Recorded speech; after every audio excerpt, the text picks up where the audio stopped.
Hi, I'm Alexandra Kitka, and this is Ergo.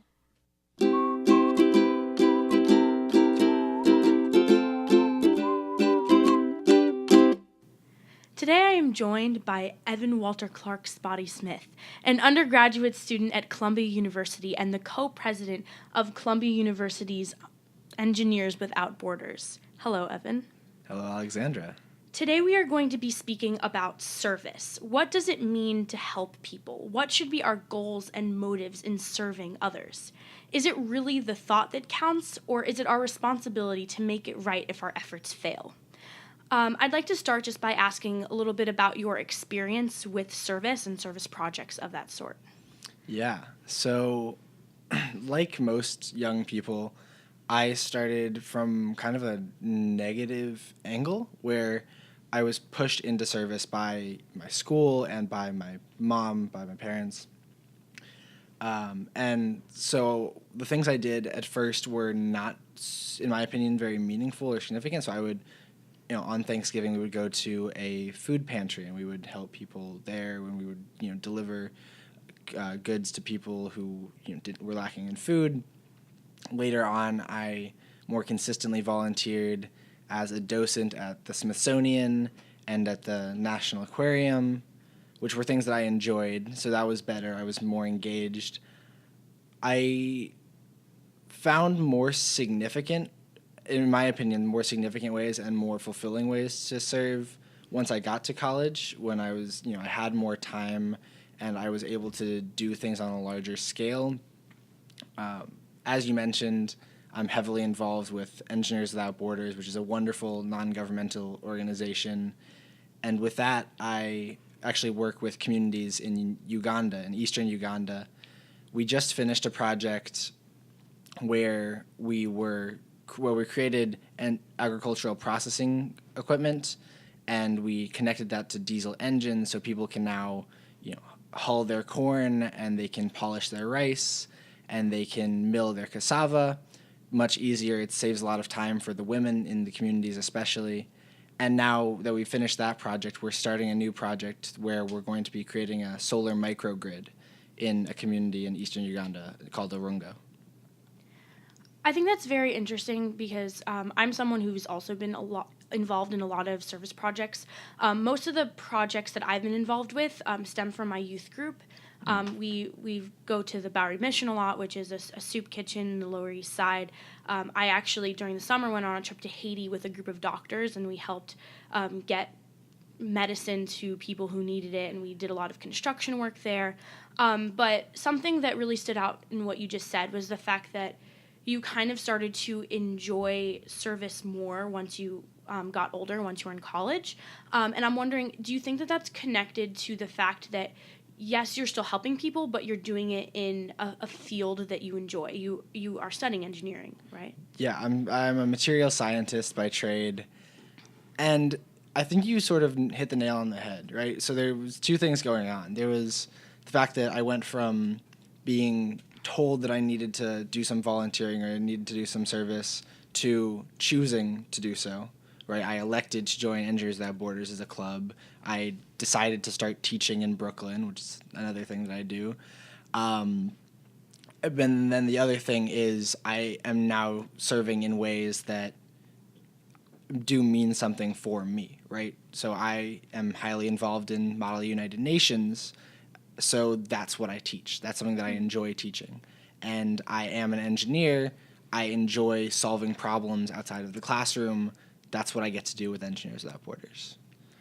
Along similar lines, one of the most fulfilling work that I do is I go to nursing homes, and I have a group, and we sing together, and we sing like Beatles songs and kind of like old music that the people there really enjoy. And it's something that really fulfills me, not only because I'm helping these people and I'm kind of giving them some time and some enjoyment, but also because I enjoy music and I enjoy doing that kind of work. So that actually connects to something that I think is really important, is the word service, in my opinion, is sort of problematic, right?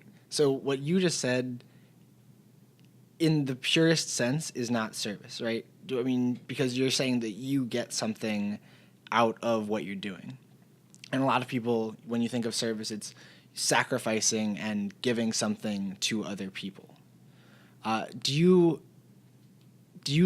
first off, do you think that's a useful definition, or what does service mean when you're thinking about it? Well, I think it's kind of problematic when we think about this idea of us going in and helping others and us, being these self-sacrificial people who aren't getting anything out of it. Not saying that that's never the case, but I think that if we really need to be humbled and know that when we go out and do those things, when we go out and maybe go to the soup kitchen or when you help design these things with the program that you run, I think that we do get something out of that. And even if it's not a direct trade-off, you don't get paid for that work. But I do think that in doing so-called service, we do get a lot out of it personally. So I think I agree with you. And I think actually that I don't think it's particularly useful to try to avoid getting something out of it. But I think it's also important that we're very aware of what we are getting out of it and how that compares to what other people are getting, right? Because for me, this is sort of an unfortunate thing, but it's a fact, is a lot of people in my club, in Engineers Without Borders, are in the club to put it on a resume. And, that's something that I have to admit, too, it's on my resume. It is something that I'm proud of and something that I will bring up in job interviews and things like that. I have to make sure, in order for my conscience to be clear, that when I'm, quote unquote, serving, when I'm helping other people out, that they are getting more of a benefit than I am. Another question, when you're serving people, and, I truly don't know, is this something that you are doing alone, or are you working with people on the ground, people, like when you were with Haiti, was it only through your organization, or were there other people that you were working with?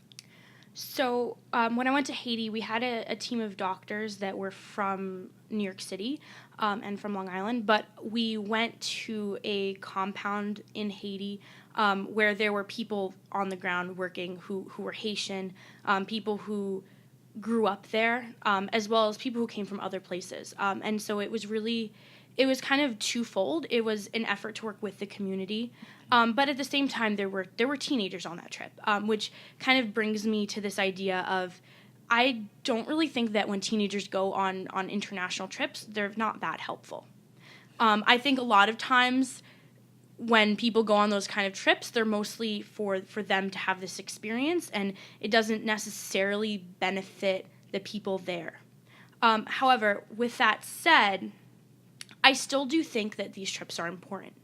One text I read right before going on the trip that the leader had us read was this woman talking about her experience with these kinds of projects, and she said that she got there thinking that she was going to save this country, wherever. Yeah. I don't think she wasn't in Haiti, she was somewhere else. She went in there thinking that she was going to save the nation and violence and hunger.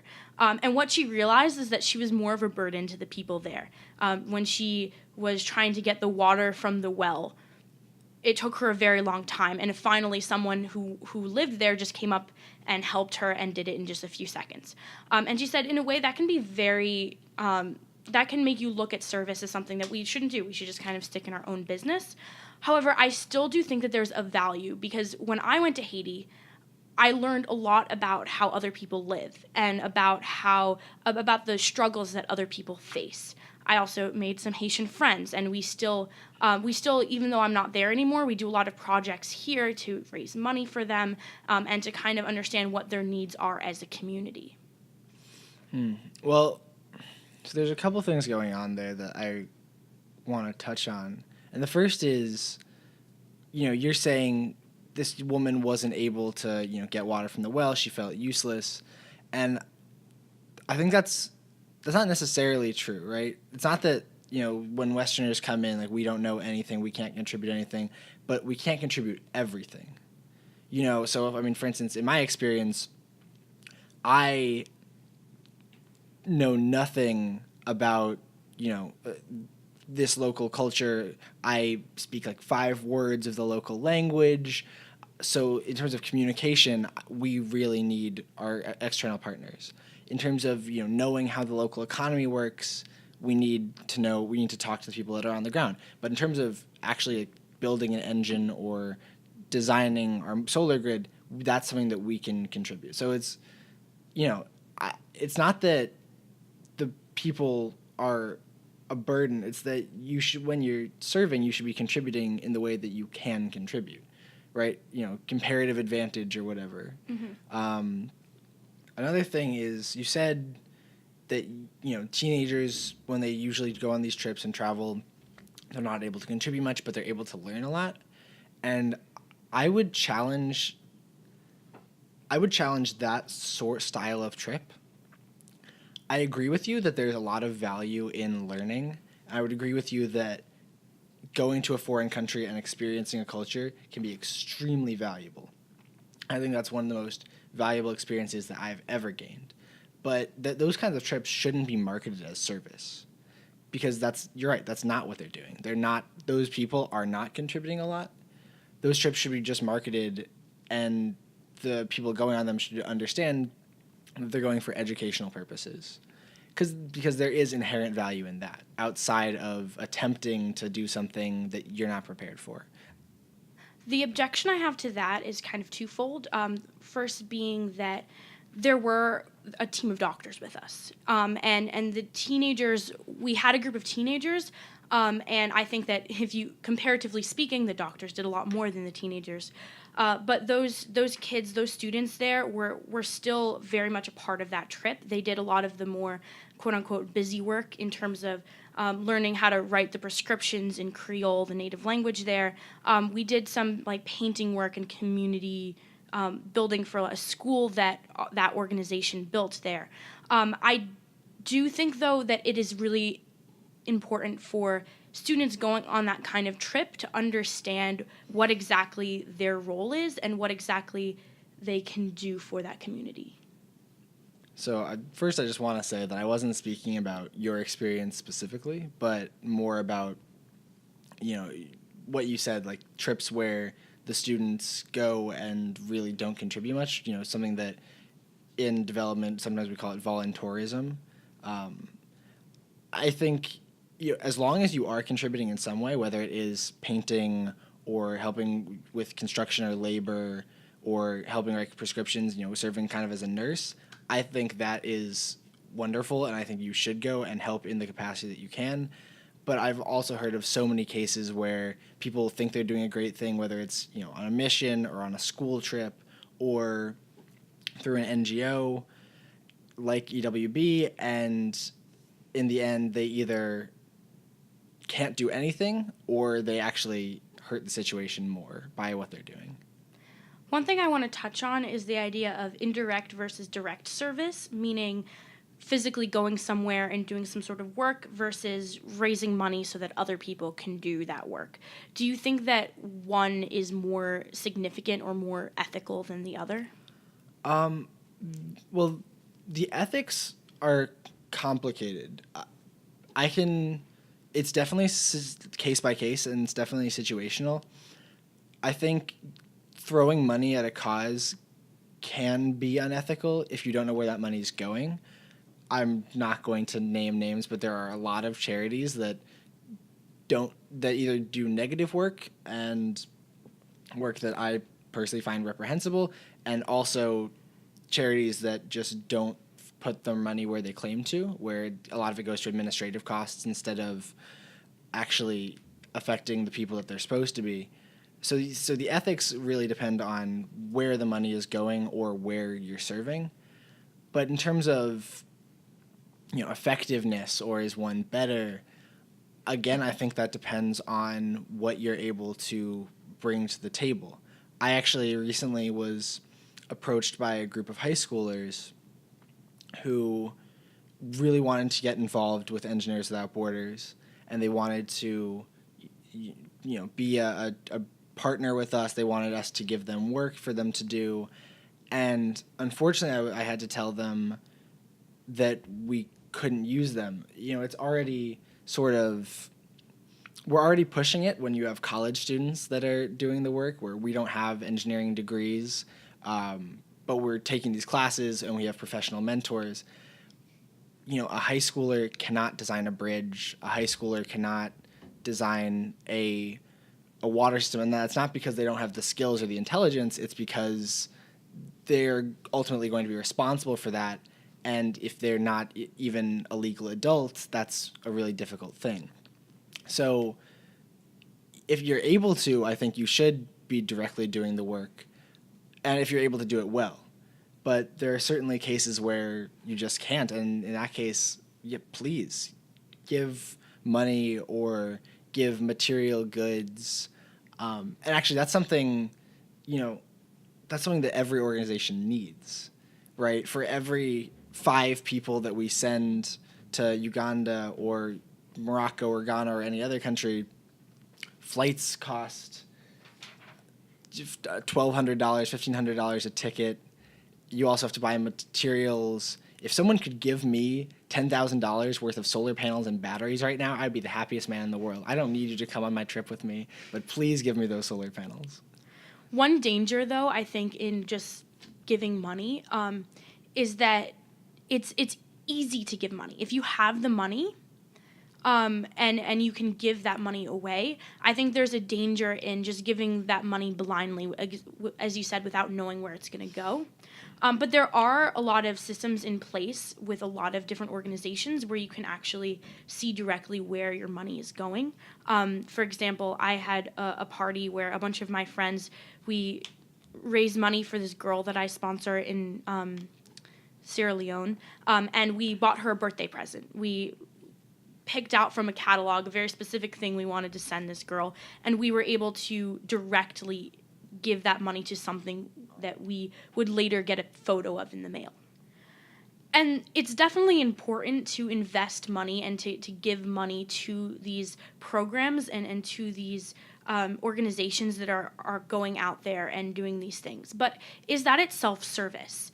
I think that there's a difference, kind of in answering my own question, there's a difference between someone who has a lot of money just kind of giving it to an organization, which of course is something that happens and it's good that that happens, but is that service versus perhaps kids who maybe host a bake sale or wash cars in order to raise money? Is there a difference there? I think this is it's a good question. It's also a very tricky question because on both sides you end up hurting people that want to give.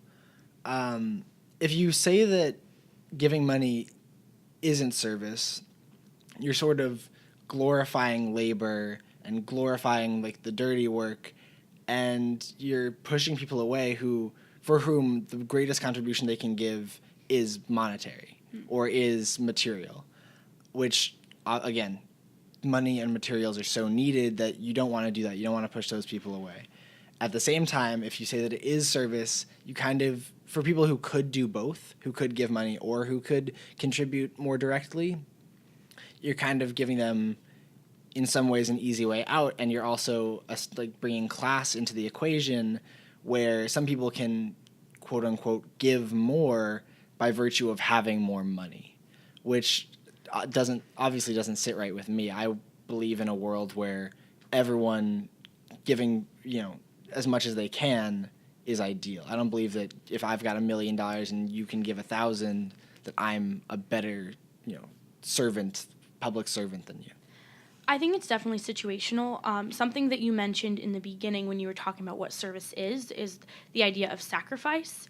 And I think that, if you only have $100 and you decide to give $20 away versus someone who maybe has millions and millions of dollars and gives more money away, I think, again, it's all about what you can do. And so I think that because of that, it would be hard to label it either this is service or this isn't, because it is very much dependent on the person and the situation. And I will also say that it's different between individuals and organizations, right? Because a company, so like, for for example, Coca-Cola or Ford. They have large nonprofit wings. They can't go into a country and do a project. They can sponsor a project, but they can't do the project themselves by the nature of their organizations. So that's, can a corporation say that we are serving our community by giving money? In that case, I would say certainly, because that's really the only way they could. But with an individual, it's more difficult. I think something that might be a useful distinction is if you say that giving money to someone else who's doing work might not be service, or might be, I think you use the phrase indirect service. Whereas if you are giving money and administering it, so, Bill and Melinda Gates, for instance, that is definitely service because they run this organization, and this organization has all these projects that they directly administer. Maybe, do you agree? Do you think that might be useful? I think it gets much more complicated when we bring corporations into it, just because they have a brand to uphold. And a lot of times the places where they give money is really to fulfill that kind of brand. However, I will say that in comparing corporations to people, it can kind of be the same for people. We've kind of glossed over this a little bit, but in giving money to a organization or even doing service projects, a lot of it is to build our own resume and to kind of show who we are. We are these good people who are doing things for the world. I think that is a very dangerous idea. Well, and, it goes back to what I said earlier, that in my personal opinion, and I'm sure there's a lot of disagreement, but in my personal opinion, it's ethical so long as you're giving more than you're getting. And you're right. I think with a lot of corporations, they're getting a lot more in terms of PR and in terms of, advancing their strategic goals. They're getting a lot more than they're giving. But I don't know if that's inherently bad. There are ethical questions, and I would personally see it usually as unethical to call that service and to, tout that as service. But I don't know if it's inherently bad, because there are organizations, not big multinationals, but there are companies that do development work. So they are for profit and they make money. They have to get more than they give. But they're also doing development work. They're also building schools in Haiti, or they're helping, improve microfinance in India. The fact that they're getting more, does that make the work they're doing not valid? I want to stress that I think if something is not service, that doesn't mean that it's immoral, or it doesn't mean that it's not good. I think that someone doing random acts of kindness just around their own community, or someone just being genuinely good to people that they see on a daily basis, I don't think I would call that service, but that by no means that it's immoral or that it's not good work that they're doing. Right. So we're distinguishing between service and good acts, I guess. Do you think that there should be a distinction? I think for the purposes of this conversation, at the very least, I think that's a useful distinction. Overall, right, so one of my professors, he has a company where they do consulting work, and it's for development engineering. Can he say that his work is service? I don't know. It's his job. He's not volunteering time like I do with Engineers Without Borders, but he is also, he could probably be making a lot more money if he were doing something corporate, designing bridges in America or Japan instead of, houses in Haiti. I want to transition a little bit to just something that I thought about, and that's activism. Now, I think we can generally agree that activism done right can be a good thing. But is it enough? And can it be considered service? Well, okay, so something that's going back to development, because there's like some useful language here. There are different kinds of things, I guess, that you can implement.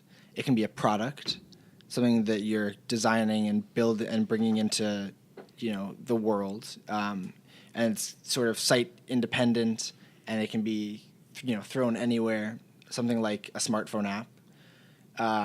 It could be a project, which is site specific and small. It's a unit. It could be a program, which is more expansive and usually involves more social aspects than a project, which could be more technical, or it could be policy. Activism usually is closely tied with policy. You're advocating for or against certain things that an organization or a government is doing. And so the work might not be as apparent and it might not be as direct, right? So policy can take years to take effect. The EPA didn't fix America's water and clean our air overnight. The bald eagles were still dying for years after the EPA's action started taking effect. But it is still doing effective work. I think so that activism can definitely be considered service.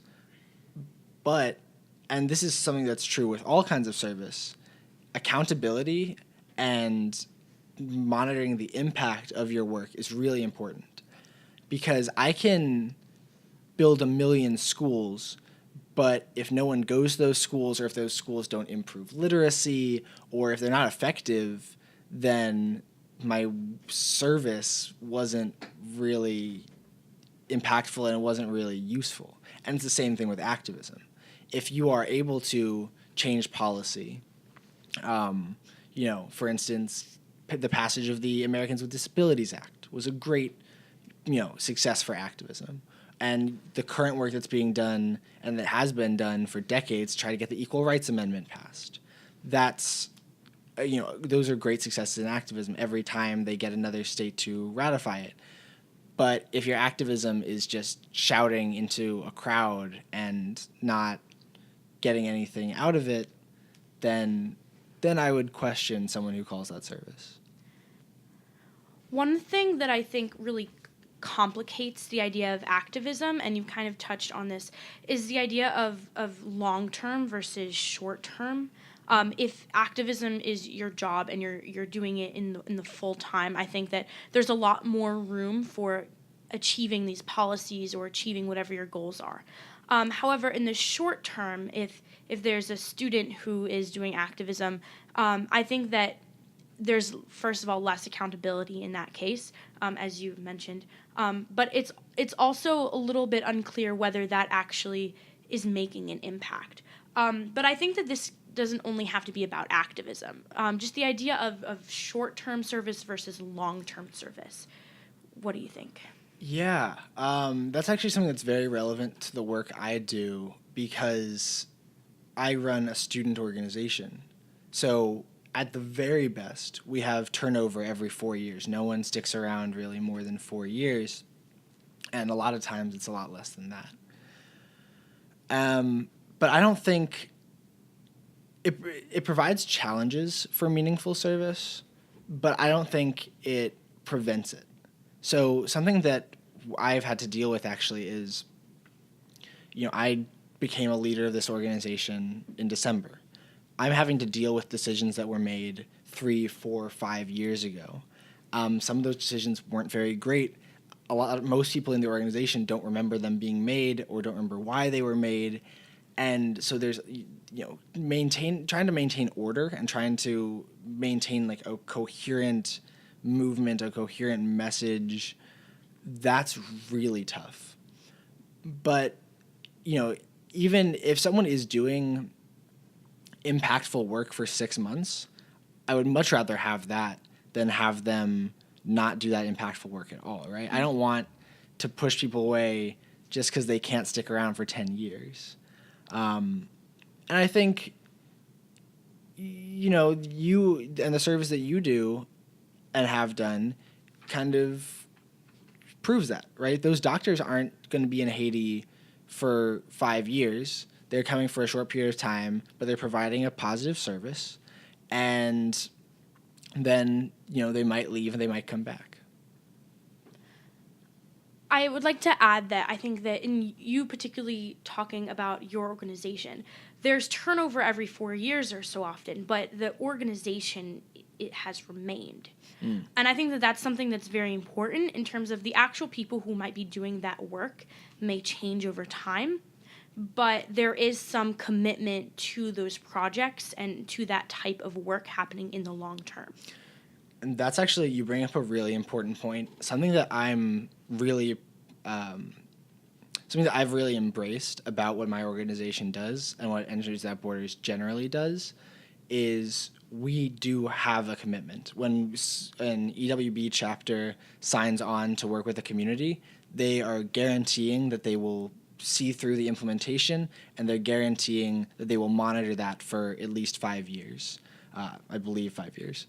So it's not just, go in the community, say that you fixed it, build something small, and then leave. That responsibility and that long-term commitment is essential for making sure that your project is a success. And I think that all kind of stems back to the idea of accountability, and the idea that it helps not only the organization have accountability, but it helps the people who are being helped. Because if you have a group who's coming in for maybe a week and then you never see them again, how do they know in the future that maybe the type of work that they're doing isn't really beneficial to that community? Once you have a relationship with those people there, and maybe it's not you, maybe it's someone else, but that same organization is maintaining that relationship, I think there's a lot more room for actually having beneficial service work.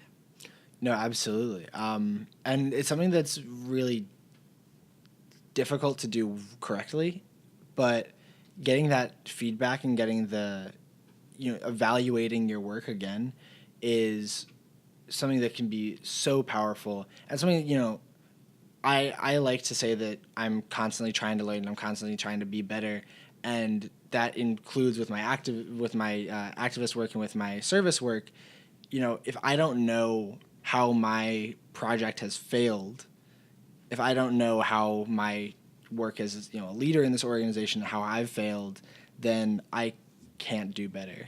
So I think, and maybe I don't know if you agree, but I think a big part of service work is self-criticism, or at the very least being open to external criticism.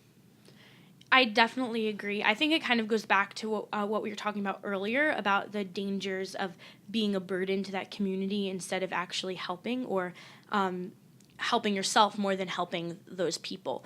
And reflecting and self-criticism is really a good way to ensure that you are being beneficial to the people there, and that you're not just doing it to be put on your resume, and you're not just doing it to help with your brand.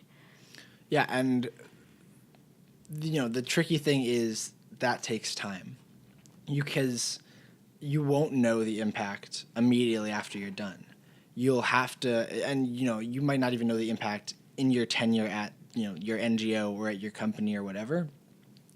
Sometimes the impact won't be fully known until for 5 or 10 years. But whoever is doing that work, whoever is continuing it or adding on to it, they need to continue to contact the people who are involved. They need to make sure that everyone is aware of what's actually happening. Off of that, I have a question about what you do personally. Yeah. Have you spoken to people who are in those communities that you've helped? Have you had any relationships with them? Yeah, actually. So with the work that I do most directly, with my work in Uganda, absolutely. I actually have really close ties. I have WhatsApp conversations with some people that I've worked with in Uganda. I went there last summer for about 3 weeks. I'm going again in May. And like I said, I've tried to pick up some of the local language, not very successfully, but So, I do have a direct connection there. But that being said, I don't have a direct connection to all the work that Columbia Engineers Without Borders does. I really can't. We also have a branch that works in Morocco. We have a branch that works in Ghana. And, I haven't had the luxury of going to all of the groups and going to all of the communities. Well, in speaking about self-criticism, and the reason why I asked you that question is because I think that, you might have these groups of people who are keeping the whole team accountable. But in terms of criticizing yourself and being able to go in there and do that, I think that creating relationships with the people you're helping is one of the most important things you can do there. Because if you can talk to the people there and understand their culture and understand how they're being helped or if they're being helped by what you're doing, it will be more beneficial for the entire project. And another thing, you mentioned that you have built relationships with these people in Uganda, but you haven't so much with a bunch of other projects that Columbia does. And in a way, I think that that's a great thing. You can build stronger relationships with people, and you can be held more accountable for the work you're doing if you specialize more. But it kind of brings me to this idea, there's a lot of bad things going on in the world. There's a lot of communities that need help and a lot of people who can really benefit from these types of projects. But as a single person, I can't go to all those people groups and I can't help every single person who needs it. So I guess you can speak to this personally or generally, but how do you think one should decide what project needs their help the most? So I think that is sort of the crux of the problem, is the most, right? People often try to or they just do prioritize and create a hierarchy of need. And they also sort of in the process create a hierarchy of suffering. These people are so much worse off than these people, right? It's so much worse off in Nepal than it is in Eastern Europe or whatever. And I think that is so not useful. I abhor when that happens in conversation, because what you're doing is you're trivializing some people's problems, and you're also ignoring the fact that regardless of what problem is more immediate, these are all problems that need to be solved. So something that's really frustrating is a lot of times, when a major disaster hits, everyone rushes in. This is the biggest issue. The Haiti earthquake, or the tsunami that hit the Philippines, or whatever the issue of the day is. Everyone swoops in. Everyone wants to help. And then the immediate disaster is gone, and everyone leaves. And that, you're not helping the people. I mean, you might help in the immediate aftermath. You might, prevent some loss of life, but you're not going to help rebuild, and you're not going to help them in the long term. And also, while you're doing that, some of that money might not even be useful, right? At a certain point, there's a saturation, and maybe that money that went to Haiti, some of it should have gone to poor communities in the U.S., or it could have gone to Nicaragua, or it could have gone to, Namibia. I think what you're saying also poses a problem for accountability, because when you have people all rushing to one cause and then leaving as soon as they think that problem is over, you're not really seeing the impact of your work.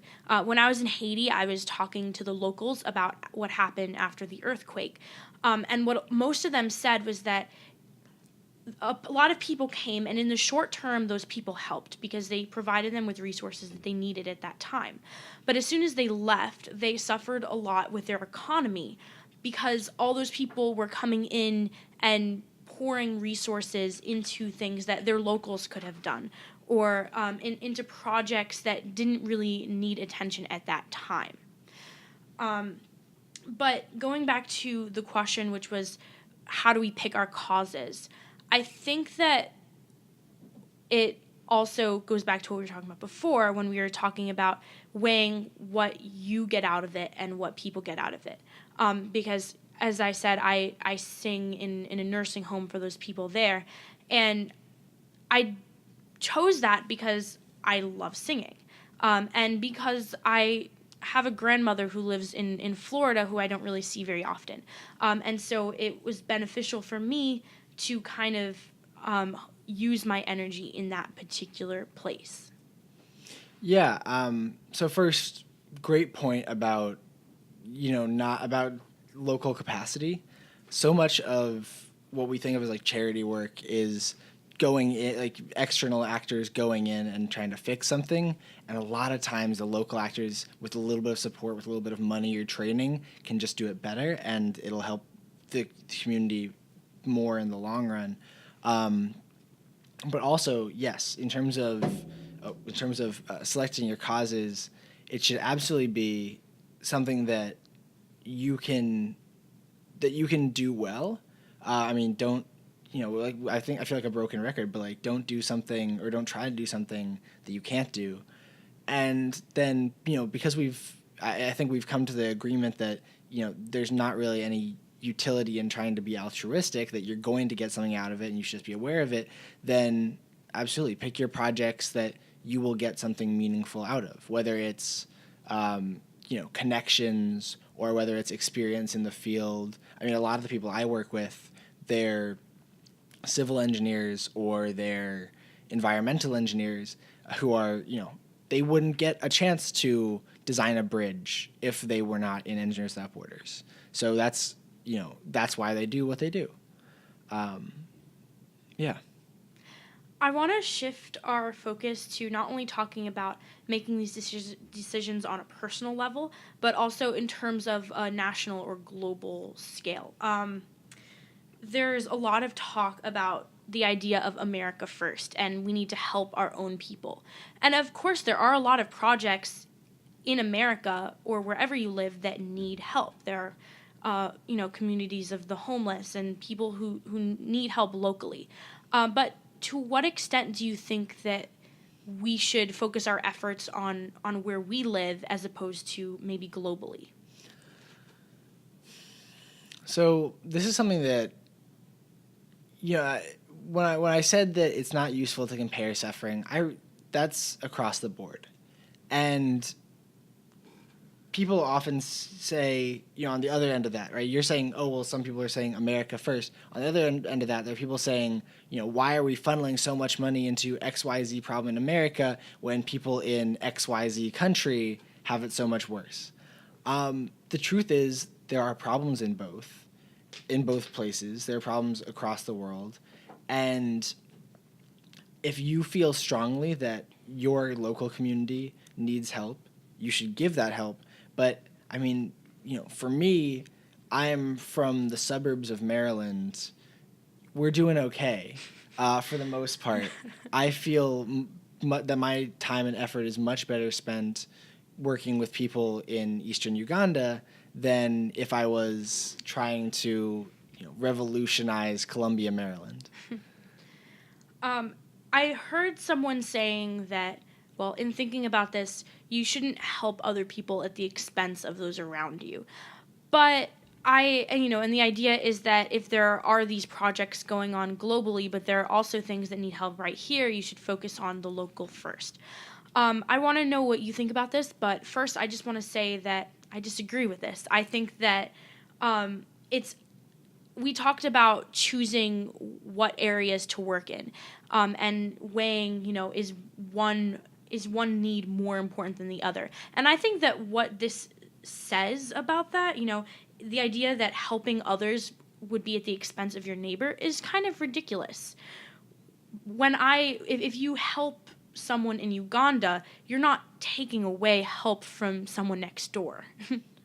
Yeah, it's not a zero-sum game. Yeah, everyone can win, and in fact, I think, if service is done right, everyone does win. But that's not how people see it, right?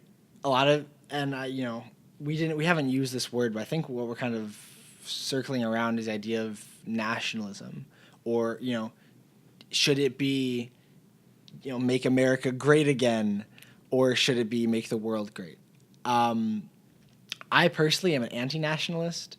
I don't think that America is better or should be better than any other nation. And so for that argument, I say, absolutely, that's ridiculous. We should be focusing our attention, equally in proportion to the need throughout, demonstrated need throughout the world. But, there is perhaps a more benign reason that people would want to focus locally first. And that might be, you might live in an area where right now people are suffering, maybe a factory closed down, people have lost their jobs. And if you help the people in your local community, they can help other people more. And I can see that argument. I can definitely see you wanting to spread the love, and maybe the best way to do that is to work with local capacity building or grassroots organizing. And there's nothing wrong with that. What I'm criticizing is a nationalist or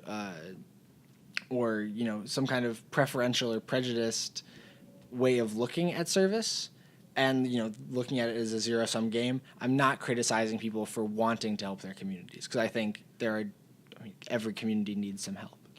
The only thing that I might challenge in what you said is I think that we have to be careful with talking about quote-unquote service work done by the government versus work done by these other organizations.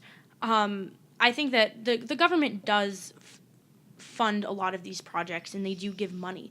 But I think that we kind of have to talk about that on a different level from these other non-governmental organizations.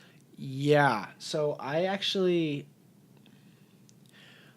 used to feel differently. I used to think that, get the government out of it. I used to think that, they were only in it for their own advantage, and they would end up, harming the project. And in some cases, that's certainly true. So that is a well-placed fear. But you also need the government. We don't, unfortunately, live in an anarchic utopia where we could all, do as we wish and live without the government. The government is a factor, and actually, maybe the U.S. government should be less involved in other countries. That's a super fair argument, but I think when you're doing service work, to the extent that it's safe for your project, right? So to the extent that your money won't get taken away by corrupt officials, or you won't have police beating down your activists or whatever, you should involve the government in the process. So a great example is water projects. There are tens of thousands of water projects all around the world. And one of the big problems is there's very little standardization.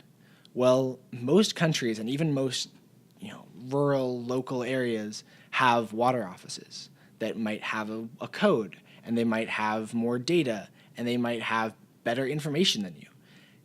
If you're ignoring that potential source of information, that potential source of help, you're not doing your best to help the community. So, give the government a seat at the table, but again, don't let them disrupt positive work. One objection that often comes up when people are talking about the role of government in service work or charity work is the idea of it turning into more of an obligation than a choice. If the government is putting money into a country or into an organization, we're paying taxes that will then go to that. We don't necessarily choose where our money is going to go in terms of giving to these projects. Yeah, and I definitely see that. So, for me personally, this is a great example. So, Amazon Smile, you can put in an NGO or a charity or some organization that you want to donate money to, and a portion of your purchase goes towards that organization. And maybe a lot of people just go with the defaults, which is the Nature Conservancy and a couple others. And I was, it was very important for me when I found out about this. I was like, I'm going to donate my money to Engineers Without Borders USA, because I really support this organization. I love what it does. And if I didn't get that choice, if it was just this money went to some charity, I might support it less, and I might not support it at all if I didn't believe in what the charity is doing. And I think that kind of connects to what you're saying is people might be willing to give more if they were choosing their causes. The counter to that is, well, first off, it would be nice if we could choose where all of our money goes, but taxes are, a thing for a reason. The government gets to decide. And then beyond that argument, which might be a little bit flippant, is the idea that in an ideal situation, the government would be funding causes and would be funding programs that wouldn't be funded otherwise. And, there are all kinds of examples for that, things that are really unpopular. Things like, and U.S. government doesn't do this, but a lot of people do, providing information about safe abortion to people in developing areas where it might be difficult to get access to or sometimes even illegal. That's controversial. People might not be willing to give that money, but I would argue that that's invaluable information, and I would, argue in support of any government that would put their money towards that. I think when it comes down to it, I think that the government should have a role in that, but it would be a problem if the government was the only one doing that work. I think that having these non-governmental programs and having nonprofit organizations is essential in trying to solve the world's problems, and that the government isn't enough. Okay, yeah. To clarify my stance, I totally agree. And, in most cases, I don't even think that the government is... I don't think that the government is the best actor, let alone a sufficient actor on their own. But I think that there is a role both for distributing money, because so many non-governmental organizations just couldn't exist without government aid of some kind, some government assistance, but also that there are projects that a government is specifically well-suited to pursue. U.S. aid and the Peace Corps do amazing work. And the Peace Corps specifically is something that would be difficult for an NGO to arrange, to get that such a pool of talented individuals and dedicated individuals that will, serve for years at a time on important issues in developing or underdeveloped parts of the world. A final question as we wrap up. How can someone get involved in providing service to their community, either locally or globally? Probably the easiest way would go on Google and just start looking for things you're interested in. So that might be, if you're interested in microfinance, a really easy way to get involved is you can pick the individuals in communities in the developing world that you can give money to, and you can see the progress on all of their projects and all their businesses, and that might be a way to start. Beyond that, if you are, if you're a teenager or if you're a college student, I highly recommend you either start a club or join a club that does service work. Doctors Without Borders, American Red Cross, Engineers Without Borders, shameless plug. All of those organizations will have chapters all over the place, and it's something that's very easy to get involved with. You could also, if you know of a business or a clinic that does social work, you could volunteer at your local Planned Parenthood. You could volunteer at your local hospital. There are so many ways to get involved. I think the easiest way to get that information is through Google. Google is an amazing resource for finding out about everything. Well, thank you for joining us in conversation today, Evan. Thank you for having me. This has been a blast. If you don't already, you can follow us on Facebook, Instagram, any type of social media under Ergo Podcast.